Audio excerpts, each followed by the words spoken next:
सुबह से ही मीडिया के हेडलाइंस भाजपा के कब्जे में हैं क्योंकि प्रधानमंत्री नरेंद्र मोदी मध्य प्रदेश के दौरे पर थे और अब शाम होते के साथ एक और बम फूटा है। कांग्रेस अपनी पहली सूची जारी कर पाए इससे पहले भाजपा ने अपने प्रत्याशियों की दूसरी सूची जारी कर दी है और इस सूची में कई सारे चौंकाने वाले नाम हैं। इस सूची में कई सारे सांसदों को, वर्तमान सांसदों को विधानसभा के टिकट दे दिए गए हैं। क्या है इसके मायने और किस तरीके से ये सूची भाजपा मध्य प्रदेश पर असर डालेगी, इसके साथ बात करने के लिए हमारे साथ आशुतोष भार्गव भी हैं और साथ में मैं सौरभ कुमार।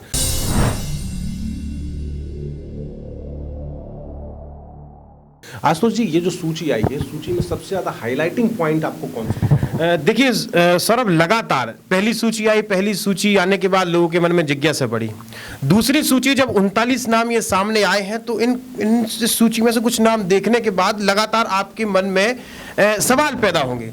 जैसे सांसदों को इस बार मध्य प्रदेश में विधानसभा का टिकट दिया गया है, जैसे कि केंद्रीय कृषि मंत्री नरेंद्र सिंह तोमर, फग्गन सिंह कुलस्ते, प्रहलाद पटेल, रीति पाठक और राव उदय प्रताप सिंह जो कि नर्मदापुर से अभी सांसद हैं। एक और नाम चौंकाने वाला है, कैलाश विजयवर्गीय का नाम। कैलाश विजयवर्गीय को इंदौर से टिकट दिया गया, जहां पहले उनके बेटे विधायक थे, काफी चर्चाओं में आए थे एक वीडियो सामने आने के बाद।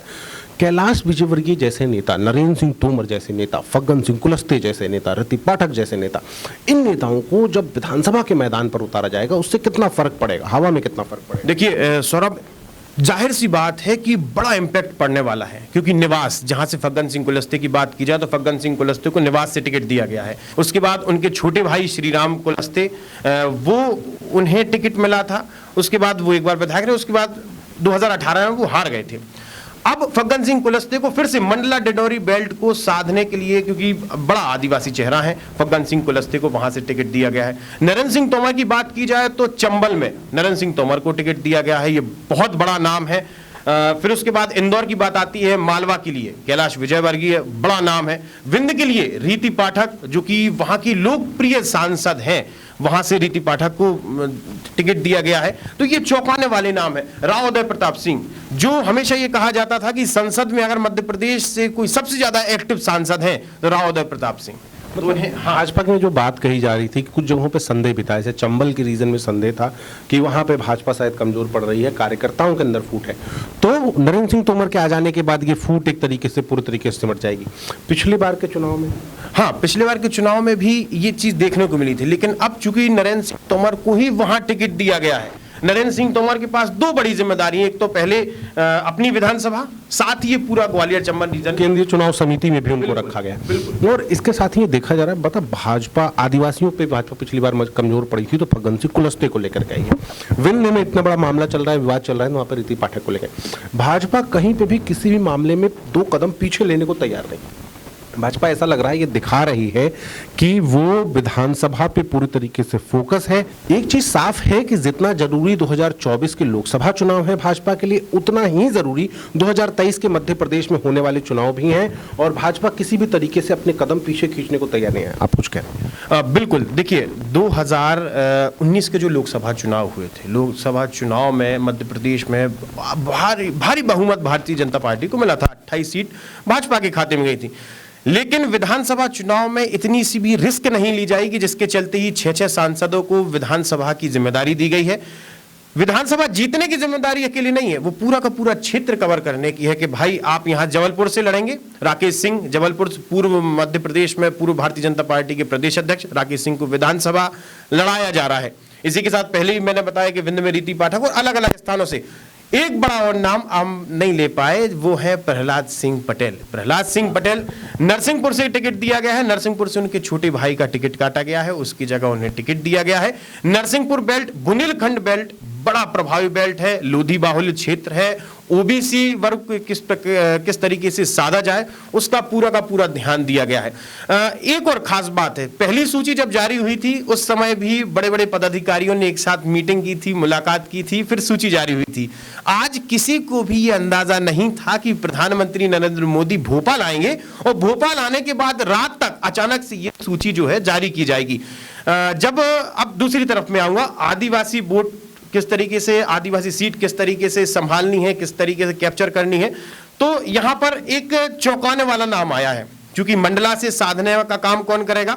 फग्गन सिंह कुलस्ते। तो वहीं डिंडोरी से एक युवा नेतृत्व को मौका दिया गया है जिसका नाम है पंकज टेकाम।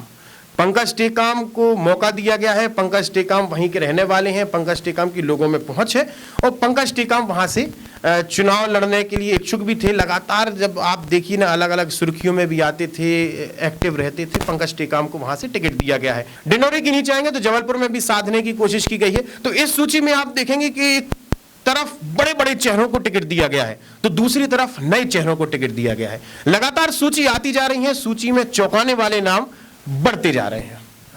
कांग्रेस को लेकर के एक बात कही जा रही थी, कांग्रेस इस बार हाइपर एक्टिव दिख रही थी मध्य प्रदेश में। 6 महीने पहले से, 8 महीने पहले से चुनाव की तैयारी शुरू हो गई थी। कमलनाथ लगातार यहाँ पे डटे हुए थे, लेकिन अब जिस तरह से भाजपा सूचियों पर सूची लेकर के आ रही है, ऐसा लग रहा है कांग्रेस की तैयारी कहीं रखी की रखी न रह जाए। कांग्रेस की जन आक्रोश यात्रा में भी हमने देखा कोई बहुत ज्यादा भीड़ नहीं हुई। दूसरी तरफ जन आशीर्वाद यात्रा में इतनी बड़ी भीड़ उमड़ रही है और उसके बाद अपने उम्मीदवारों को तैयारी करने के लिए इतना लंबा समय मिल रहा है। और खास करके नरेंद्र सिंह तोमर जैसे उम्मीदवार, प्रहलाद सिंह पटेल जैसे उम्मीदवार, कैलाश विजयवर्गीय जैसे उम्मीदवार, इसका कितना असर आप देखते हैं? ये जो फ्रंट एंड मिला है, जो कुछ समय का गैप मिला है भाजपा प्रत्याशियों को, उसका कितना असर होगा? देखिए, कांग्रेस पार्टी ने ये ऐलान किया था, कमलनाथ जी ने ऐलान किया था पिछले साल की नवंबर के महीने में कि हम पूरी तरह से तैयार हैं, टिकट फिक्स हो चुके हैं, 6 महीने पहले से ही हम अपनी सूचियां जो है पूरी कंप्लीट कर देंगे, जारी कर देंगे। लेकिन भारतीय जनता पार्टी ने किसी भी प्रकार के इस तरीके का बयान नहीं दिया था। भारतीय जनता पार्टी ने लगातार पहली सूची के 1 महीने के अंतराल में दूसरी सूची, और अभी तक कांग्रेस पार्टी की एक भी सूची जारी नहीं। आज ही कमलनाथ का एक बयान आया है। कमलनाथ का एक बयान आज ट्विटर पे वायरल हो रहा है, जिसमें कमलनाथ कह रहे हैं कि 230 सीटों पे हमारे पास 4000 उम्मीदवारों के नाम हैं और सब यही कहते हैं कि हम जीत जाएंगे, हम जीत जाएंगे। क्या इसका मतलब समझा? एक और नाम डबरा से इमरती देवी का नाम बहुत इंपॉर्टेंट नाम है। बहुत सारी चर्चाएं, बहुत सारी अफवाहें इस पर उड़ रही थी। बड़े पत्रकार हैं हमारे लल्लन टॉप के सौरभ द्विवेदी, वो जब नरोत्तम मिश्रा जी का इंटरव्यू कर रहे थे तो उसमें उन्होंने ये सवाल पूछा था डबरा को लेकर के। उन्होंने 2-3 सवाल किए थे, लगातार डबरा पे फोकस कर रहे थे। डबरा से इमरती देवी को टिकट मिलने के क्या मायने? सबसे पहली बात, ज्योतिरादित्य सिंधिया खेमे से हैं। जब ज्योतिरादित्य सिंधिया भारतीय जनता पार्टी में आए, इमरती देवी। ये सूची देखने के बाद आपको ऐसा लगता है कि भाजपा के अंदर खेमेबाजी है कहीं से कहीं तक? इस सूची में कहीं खेमेबाजी दिख रही है आपको? इस सूची को देखने के बाद ये नजर आ रहा है, जो बात चर्चा चलती थी गुजरात मॉडल पे इस बार चुनाव होंगे, तो कहीं ना कहीं गुजरात मॉडल पे इस बार चुनाव लड़े जा रहे हैं। मध्य प्रदेश में भी लड़ा जाएगा, क्योंकि सूची में कुछ पुराने नाम हैं, कुछ चौंकाने वाले नाम हैं, कुछ पुराने नाम हैं जिनको फिर से टिकट दिया गया है। जिस प्रकार से पहली सूची आई थी, पहली सूची में भी पुराने नामों को रिपीट किया गया था, इस सूची में भी नामों को रिपीट किया गया है। लेकिन बरेली से नया नाम है, डिंडोरी से नया नाम है, और भी कई ऐसी विधानसभा है जहां से नए नामों को उन्हें तवज्जो दी गई है, नए नामों को मौका दिया गया है। खैर, देखते हैं इसका असर क्या होगा, ये तो आने वाला समय बताएगा। लेकिन एक और खूबसूरत चीज भाजपा की दूसरी सूची में दिख रही है। भाजपा की सरकार में महिलाओं को 33% आरक्षण देने का बिल लोकसभा में पास हो चुका है और इसके साथ ही सूची में जिन महिलाओं के नाम हैं उनको बोल्ड किया गया है, उन महिलाओं का नाम प्रमुखता से दर्शाया गया है। खैर, देखते हैं कि आगे चलते समय के साथ क्या होता है, मध्य प्रदेश का चुनावी गणित किस करवट लेता है। लेकिन अभी एक चीज साफ है कि भाजपा फ्रंट फुट पर खेल रही है, भाजपा एक कदम आगे चल रही है। इस तरह के चुनावी एनालिसिस के लिए और इस तरह की खबरों के लिए लगातार आयुष से जुड़े रहिए। हम इस तरह के वीडियोज, इस तरह की बातें सबसे पहले आप तक पहुंचाते हैं और हम YouTube के साथ Facebook, Twitter, Instagram पर भी अवेलेबल हैं। आपका बहुत बहुत धन्यवाद। लगातार जुड़े रहने के लिए आयुक्त को सब्सक्राइब जरूर करें।